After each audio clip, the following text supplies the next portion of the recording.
হরে কৃষ্ণ, রাধে রাধে বন্ধুরা। তো আশা করি তোমরা সবাই খুব ভালো আছো আর রাধা মাধবের কৃপায় আমিও ভালো আছি। আজকের ভিডিওটা শুরু করলাম প্রথমেই আমার রাধা মাধবকে স্নান করানো দিয়ে।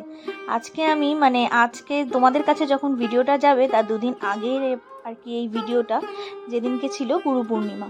তো গুরু পূর্ণিমার দিন আমি আমার গুরুদেব আর আমার রাধিকা রানী, গোপাল সোনা আর রাধা মাধবের সেবা কিভাবে করলাম সেই ভিডিওই তোমাদের কাছে নিয়ে এসেছি। তো আশা করি তোমাদের ভিডিওটা ভালো লাগবে, একটু ধৈর্য ধরে দেখো। আর ভালো লাগলে অবশ্যই একটা লাইক করো আর কমেন্ট করে জানাতে ভুলো না যে তোমাদের কোন জিনিসটা আমার ভিডিওর মধ্যে সব থেকে বেশি ভালো লেগেছে।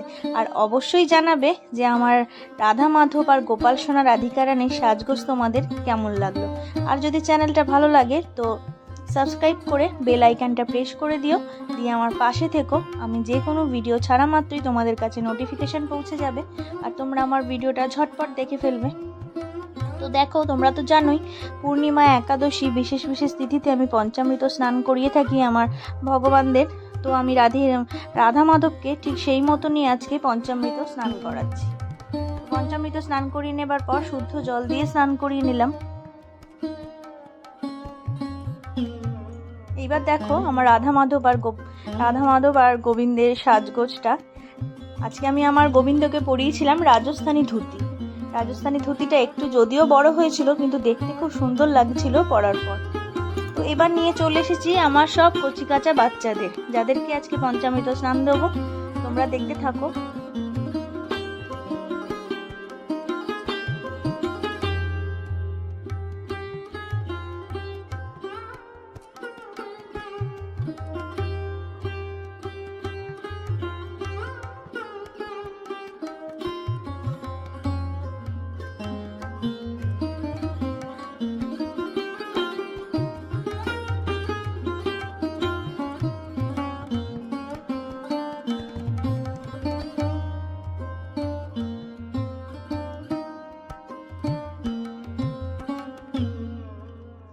দেখো, তারপরে সবাইকে সাজুগুজু করিয়ে দিয়েছি আর সব গোপাল সোনাকে আমি একই রকমের জামা পরিয়েছিলাম।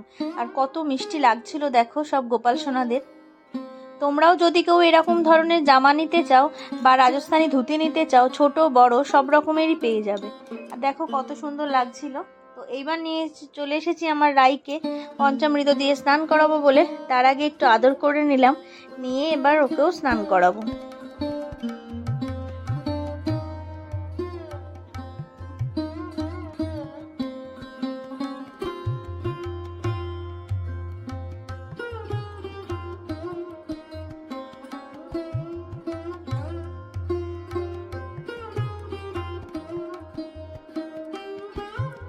তারপর শুদ্ধ জল দিয়ে স্নান করিয়ে নিলাম।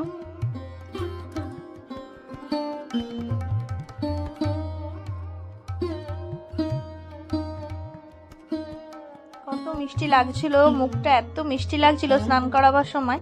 তো দেখো সাজুগুজু করে নিয়েছে।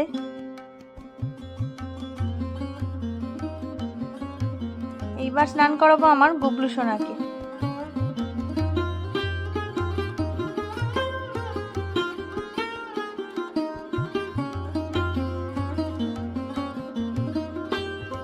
আমি আমার গুবলু সোনার চরণ যুগল পঞ্চামৃত দিয়ে ধুয়ে নিচ্ছি, তারপরে স্নান করাবো। আর তোমাদের সামনে আসা মাত্রই মুখের হাসিটা সত্যি পাল্টে যায়। আগেও যখন এমনি তোমাদের ভিডিও দেখাবো আর এমনি সময়তেও যখন দেখবে, ওরা মুখের হাসিটাই যেন সত্যিকারের পাল্টে যায়। আমি যখন ভিডিওটা বলি তোমাদের সামনে যখন যাওয়ার জন্য, আমি যখন ভিডিওটাতে আমি বলতে থাকি, তখন ভাবি যে এই মুখটা শুধুমাত্র এই ভিডিওর সামনেই এরকম হয়, আর তার আগে কিন্তু এতটাও হাসি থাকে না। আমি ওকে বলছিলাম যে ভিডিও করতে গেলেই তোমার মুখে হাসি আসে না, তার আগে তোমার এতটা হাসি থাকে না। তো ওকেও আমি স্নান করিয়ে জামা কাপড় পরিয়ে নিয়েছি।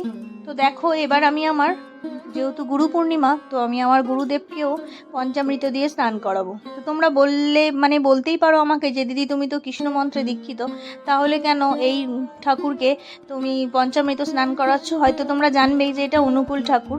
তো আমি আগে অনুকূল ঠাকুরের দীক্ষিত ছিলাম, তো এখন আমি কৃষ্ণ মন্ত্র নিয়ে রমন দাস বাবাজির দীক্ষায় দীক্ষিত। কিন্তু কি বলতো, আমি এটাই মনে করি যে গুরু বাবা একজন নয়, অনেকেই হতে পারেন। কারণ আমরা যখন বিয়ে করে, বিয়ের আগে যখন আমরা বাবাকে বাবা বলে ডাকি, বিয়ের পর এসে তো সেরকম শ্বশুরবাড়িতেও আমরা একটা বাবা পাই, তাই না? তো আমার মনে হয় আমি যখন কৃষ্ণ ঠাকুরের মানে দীক্ষায় দীক্ষিত হইনি, তখন আমি যখন অনুকূল ঠাকুরকে আমি আমার গুরু বলে মনে করেছি, তো আজ যখন আমি কৃষ্ণ মন্ত্রে দীক্ষিত হয়েছি, আজও আমার মনে হয় ওনাকে আগে আমি স্মরণ করি, তারপর আমি আমার এই রমন দাস বাবাজি গুরুদেবকে আমি স্মরণ করব। তো ওনার আমার কাছে কোনো মূর্তি তো নেই, তাই পটচিত্র আছে। তো পটচিত্রটা ওই জন্য শুদ্ধ জল আর অগুরু দিয়ে আমি পরিষ্কার করে মুছে নিলাম। তো আমার এটাই মনে হয়, ওই জন্য আমি আমার দুই গুরুদেবকেই একসাথে পুজো করেছি। এতদিন যার দীক্ষায় দীক্ষিত ছিলাম, মানে যেভাবে ভক্তির পথে এসেছি, আজকে কি পারবো তাকে সরিয়ে দিয়ে শুধুমাত্র আমার এই নতুন গুরুকে নিয়ে পুজো করতে? তাই জন্যই আমি ওনাকেও সিংহাসনে রেখে পুজো করি। আর যেহেতু আমার হাজব্যান্ডও এই গুরুদেবের দীক্ষায় এখনও দীক্ষিত, মানে উনি আছেন, ও মানে কৃষ্ণমন্ত্র নেয়নি, তাই জন্য আমি ওনাকেও আমার একই সাথে পুজো করি প্রত্যেক দিন। তো এই যে ফুলমালাগুলো এবার গুছিয়ে নিলাম, ফুলমালাগুলো দিয়ে এবার সাজিয়ে নেবো। আর আমার আজকে গাছেও প্রচুর ফুল হয়েছিল, দেখো কি ভালো লাগছে ফুলগুলো, অনেক ফুল হয়েছিল গাছে। মানে ফুল তুলতে গিয়ে আমার মনটা ভরে গিয়েছিল। যখন তোলা হয়ে গেছে ভাবছিলাম তোমাদের সাথে শেয়ার করলে ভালো হতো আমার ছাদ বাগানটা। তো সেদিন তো জানোই কেমন বৃষ্টি হচ্ছিল, তো সেই কারণে তাড়াতাড়ি করে এই ফুলগুলো তুলে নিয়েছি। তো চলো এবার ঝটপট করে সমস্ত মালা ফুল দিয়ে আমার ঠাকুর ঘরটা সাজিয়ে নিই সমস্ত ঠাকুরকে, আর তোমরা দেখতে থাকো।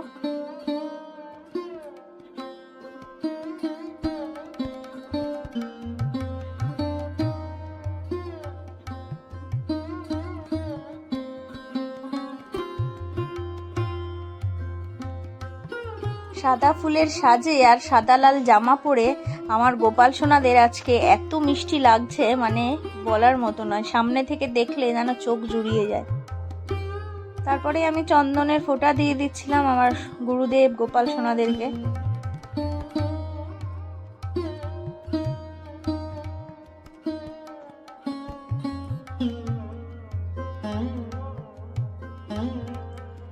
সমস্ত ঠাকুরকেই আমি চন্দনের ফোঁটা দিয়ে নিয়েছি।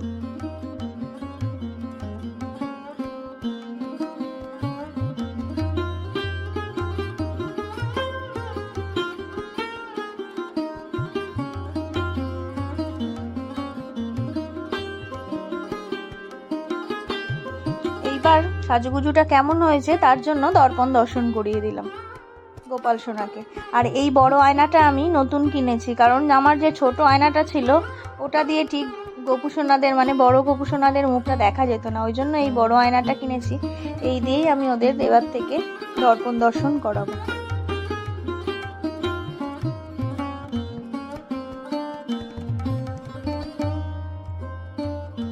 কিনা ফুল দিয়ে আগে সাজিয়ে নিয়েছিলাম, তারপর এবার মানে আমার গাছের ফুল দিয়েও সব ঠাকুরকে আমি সাজিয়ে নিলাম। আর গুরুদেবের কাছে আমি একটা পদ্ম ফুল নিবেদন করে দিয়েছিলাম, দেখো কত ভালো লাগছে। আর জবাগুলোর সাইজ দেখো কত বড় বড় হয়েছে।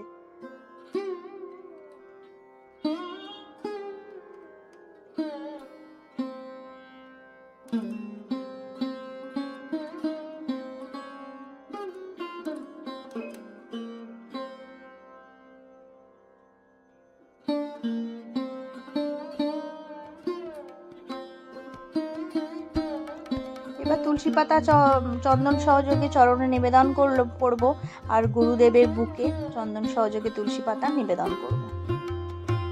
আর গুরুদেবের বুকে চন্দন দিয়ে তুলসী পাতা নিবেদন করার সময় অবশ্যই খেয়াল রাখতে হবে যাতে সেই চন্দন আর তুলসী পাতা শুকিয়ে কোনোভাবেই যেন গুরুদেবের চরণে না পড়ে যায়, তাহলে কিন্তু আমাদের খুবই পাপ হবে।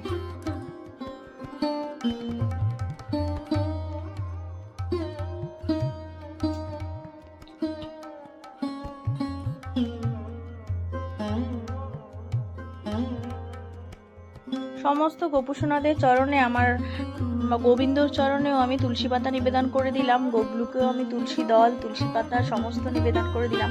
সমস্ত ঠাকুরকে তুলসী পাতা নিবেদন করা তোমাদেরকে দেখাতে পারি না, কারণ আমার জায়গাটা তো খুব ছোট, তোমরা তো জানোই, তাই অল্প অল্প করে দেখাই। দেখো সবাইকে আমি তুলসী পাতা নিবেদন করে দিয়েছি।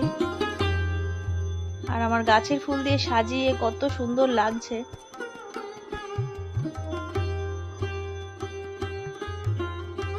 এবার আমি আরতি করব, ভোগ নিবেদন করব। তো সেই জন্য আমি পঞ্চপ্রদীপ, কর্পূর, তেলের প্রদীপ সমস্ত কিছু রেডি করে নিয়েছি। আর আজকে ভোগ দেবো 5 রকমের ফল, মিষ্টি, দই এই সমস্ত দিয়ে। কারণ আজকে আমাদের একটা এক জায়গায় যাবার আছে, তো সেই ক্ষেত্রে আমি ভোগ নিবেদন নিজে হাতে ভোগ করে নিবেদন করতে পারিনি। তো সেই কারণেই আমি আজকে ফল মিষ্টি দিয়েই আমার গোপাল সোনাকে আর আমার গুরুদেবদের আমি নিবেদন করেছিলাম। তো তোমরা দেখতে থাকো ভিডিওটা।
তো আমি আরতিও করে দিলাম আর ভোগ নিবেদন করে দিয়েছি, তোমরা দেখতেই পেলে। আর ভোগে আজকে দিয়েছিলাম এই যে 5 রকমের ফল, দই, মিষ্টি আমার গোপাল সোনাদের আর আমার গুরুদেবকে আর সমস্ত ভগবানকেই আজকে এই ভোগই দিয়েছিলাম।